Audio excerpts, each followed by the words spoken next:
with one of several irrelevant brief historical detours during my hour-long speech, Brett, I will explain how I initially started on the path that led to the first dinner. And some of you might be familiar with parts of this. Mummy said to me, "Johnny, you should go to university. We can't afford to pay for you," and they couldn't because they had to pay me to repeat year 12 in Melbourne. "So you should start applying for scholarships and cadetships. Is there anything you want to be?" "Oh, I don't know, chemical engineer, maybe." So after many failed funding applications, the repeat year 12 results weren't too good. Mum saw this advertisement for surveying cadetships with the then State Rivers and Water Supply Commission. And this proves to be very life-changing for me, but it's also very important to every surveying, geomatics, spatially oriented person, whatever you are now, since the 1960s. And you might say, "Why is that so, Professor?" I will explain. In early 1964, the surveying department was on its death knees because of a lack of student enrolments. And the then chairman of the State Rivers and Water Supply Commission, a very famous engineer called Sir Ronald East, and some of you might have seen a photo of him standing astride the dry Murray River just downstream of Swan Hill in 1926. And he was a very strong supporter of the engineering faculty. He decided on immediate action for a new State Victorian Act. And that's right, a special Act of Parliament called the Cadet Surveyors Act, 1964. Want to look it up on the Google. Which enabled the State Rivers and a couple of very minor other departments, Crown Lands, Forestry and so on, to recruit and fund a significant number of surveying undergraduates as cadets. It must be the shortest act in Westminster history because it runs for 1.5 pages. A very typical surveying report understatement for those days. In its first year of enactment, the State Rivers advertised for an unprecedented number of 7 cadetships. I was ranked number 8 of the interviewed applicants, but fortunately somebody pulled out, and I got the substitute run, mainly because one of the selectors said, "I want that guy who said he knew nothing about surveying." Thank you, Sydney Charles Saunders. I arrived at Whitley College in its inaugural year in 1965 with a lot of other bewildered country lads. Fortunately for us, there was no co-ed in those days, and launched into year 1, which I really enjoyed. It was much better than school. And I met a guy called Professor Jack Ryan in Engineering Maths 1, who completely revolutionised our thinking of what mathematics was all about. And he's definitely the best lecturer in the whole damn uni. And the rest of the geriatrics down there, Now for you people who have never heard of Professor Jack Ryan, I'll tell you his standard welcoming story. We're in the what was called Lecture Theatre number 1 in the Redmond Barry building.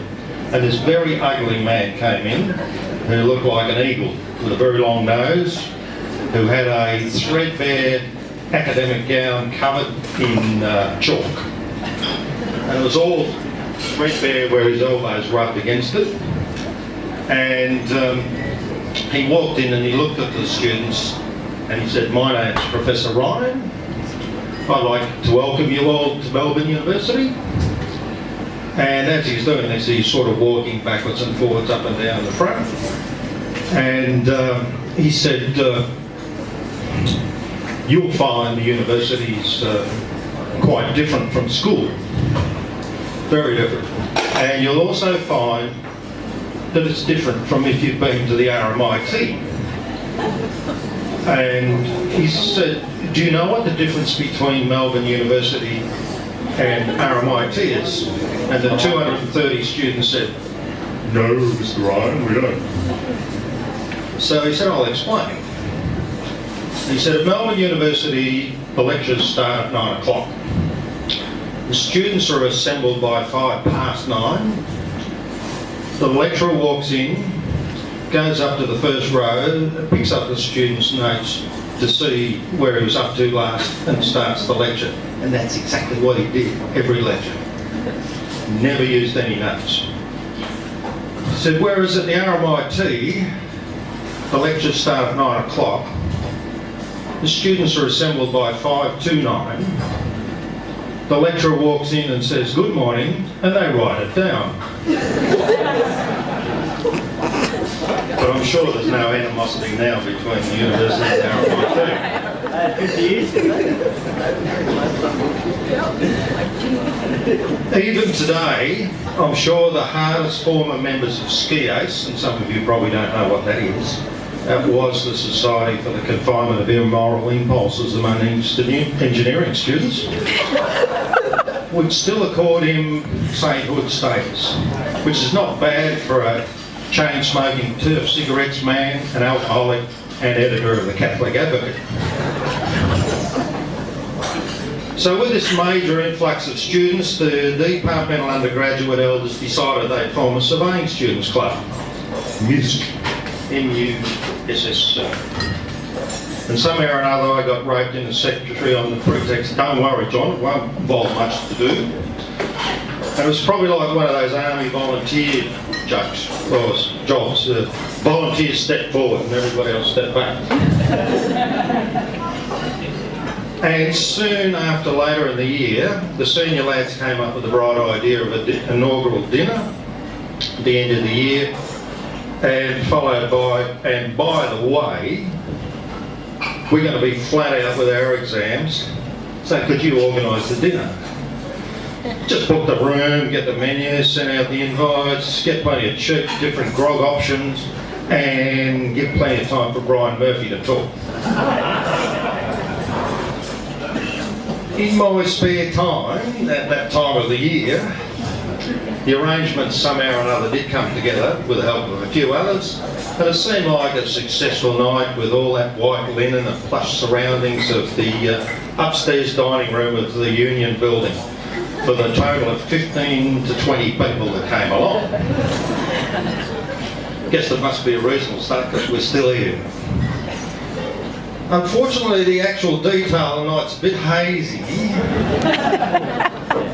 largely because all the stress of organising and doing the first year exams, it seemed like a good idea on the night to sample all the different grape and hops products that have been subject to such detailed fiscal scrutiny and see if they maintain their lofty standard.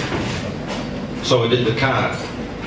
Dry sherry, sweet sherry, beer, red wine, white wine, wet wine, more beer. End result was it was a damn long great circle walk back to Whitley and not able to face red wine for about 9 months. It was a very enjoyable and instructive night, but I'm sure subsequent surveying and geomatic students have not done anything like that and held up the status of the department and the profession in a more appropriate manner.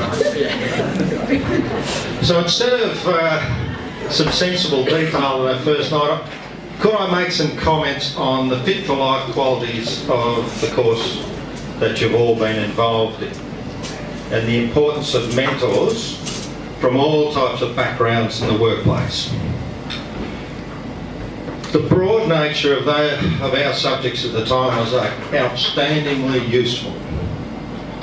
For example, the practical stuff was applicable to the surveys of the deserts in northern Ethiopia 3 years later.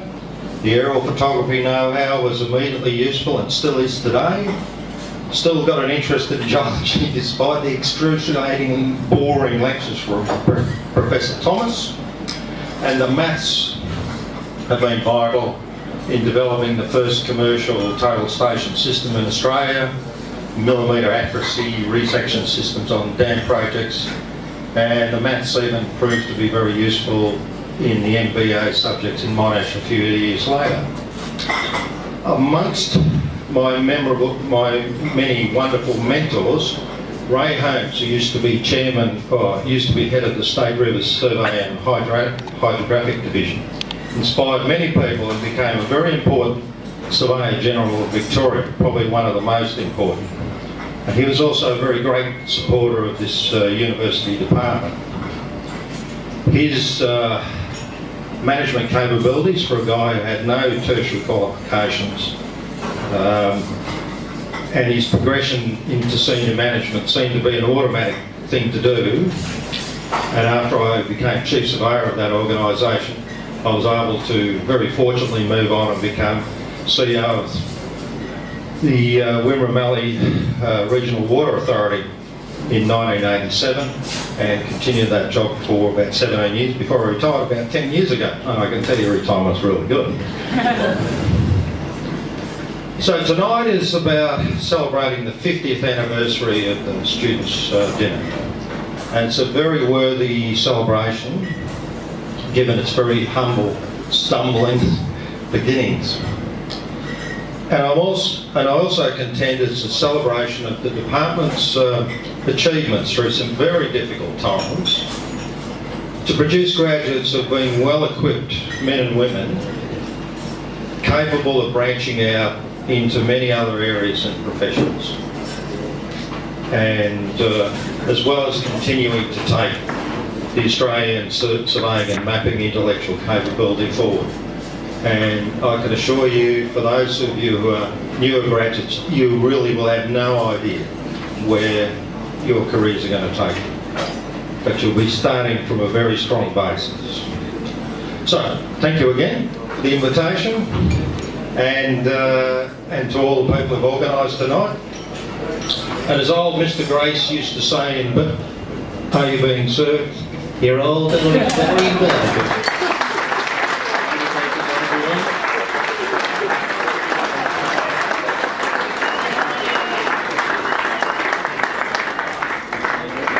Hi everyone, my name is Marius. I'm the Educations Officer of the Geomatic Society, and I'm just going to be presenting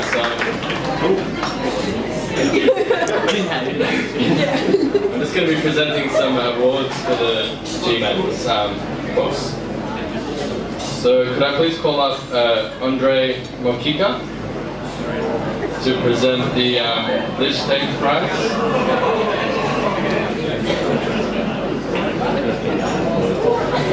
Alright, so this prize is awarded to Stephen White, and it's, congratulations Stephen White. Yeah, coming up.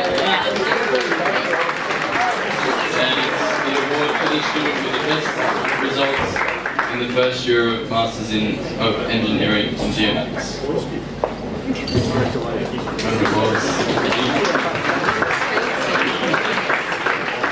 Okay, so the next award is the best student in a research project, and the prize name of this is the Department of Sustainability and Environment Prize, but the acceptor for this is not here, but it's Alana Basic.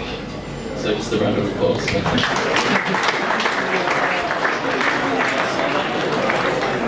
The next prize is the Surveyors Registration Board of Victoria Prize for the best student in residential land development, and it goes to, I'm not sure if I'm pronouncing this right, but Le Kuing Lee, which is also not here, but just a quick round of applause.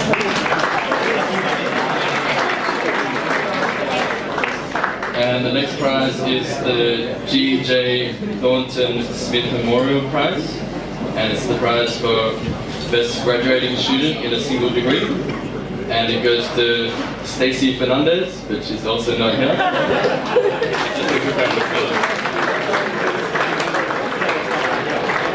There will be some people here, I swear. Alright. Yeah. Alright. So the next prize is the Surveying and Spatial Science Institute Remote Sensing and Photogrammetry Commission Prize. And it's the prize for the student with the highest mark in the subject imaging the environment. And it also goes to Stephen White. Congratulations.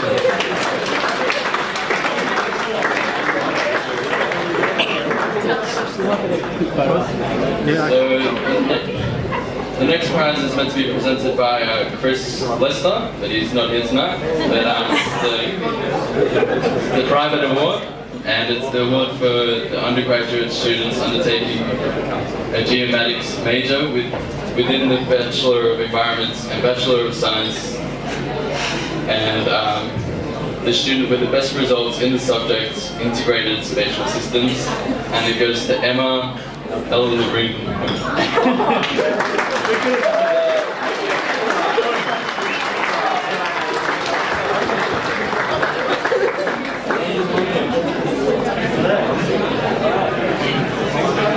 So the next award is presented by Brad Quick. Can I please call up Brad Quick?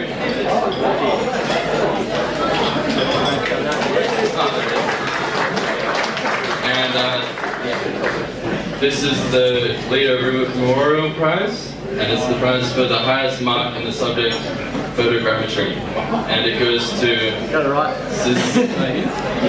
Sisian Tiang.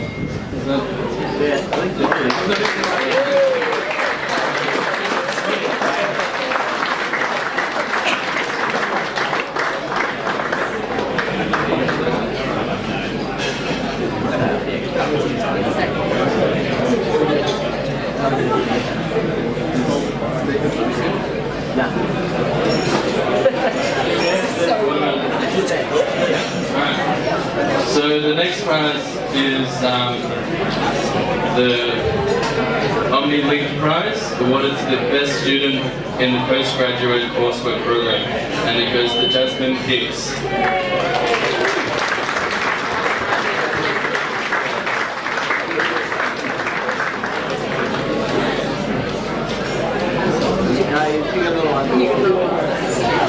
So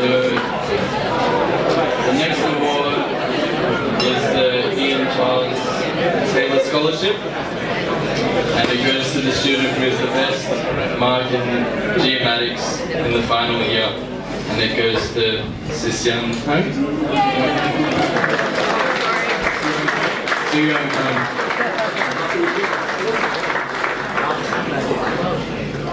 And the last award presented tonight is the H.B. Howard Smith Exhibition Award, and it's the prize for, it's awarded to the top student in the subject in the field of surveying, satellite position systems, Geomatics, and it goes to Jasmine Hicks.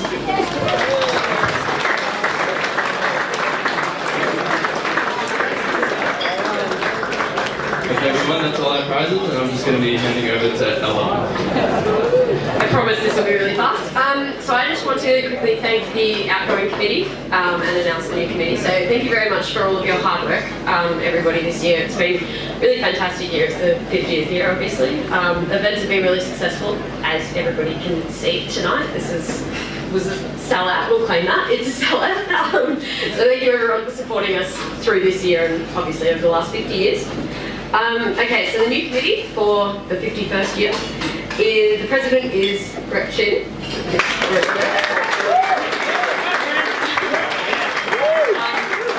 speed this up, I'm not going to bring everybody else up here. So the secretary is Emma Elchingham. You've already seen her tonight. The treasurer is overseas currently, so that doesn't matter. Amadeo. Very important role. I don't know. And the education officer, once again, is Matthias Gistrom. So thank you all, and I really enjoy the rest of the night.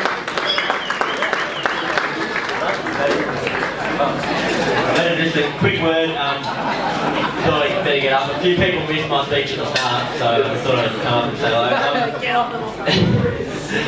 Personally, to thank the outgoing committee. I mean, it's been great. They've actually, it's really hard to do everything that you kind of see how the committees do it and you go, yeah, it would be that hard. As many people here know who have been on the committee, it is a lot harder than you ever thought it would be. So yeah, thank the committee, hopefully the new committee can work as well as we did, but the easiest way to do that is to give me no work to do. And it kind of works out pretty well. But thank you all for coming, enjoy the night, and hopefully see you back here next year, because it's going to be more fun in the 51st year. Yeah, let's go.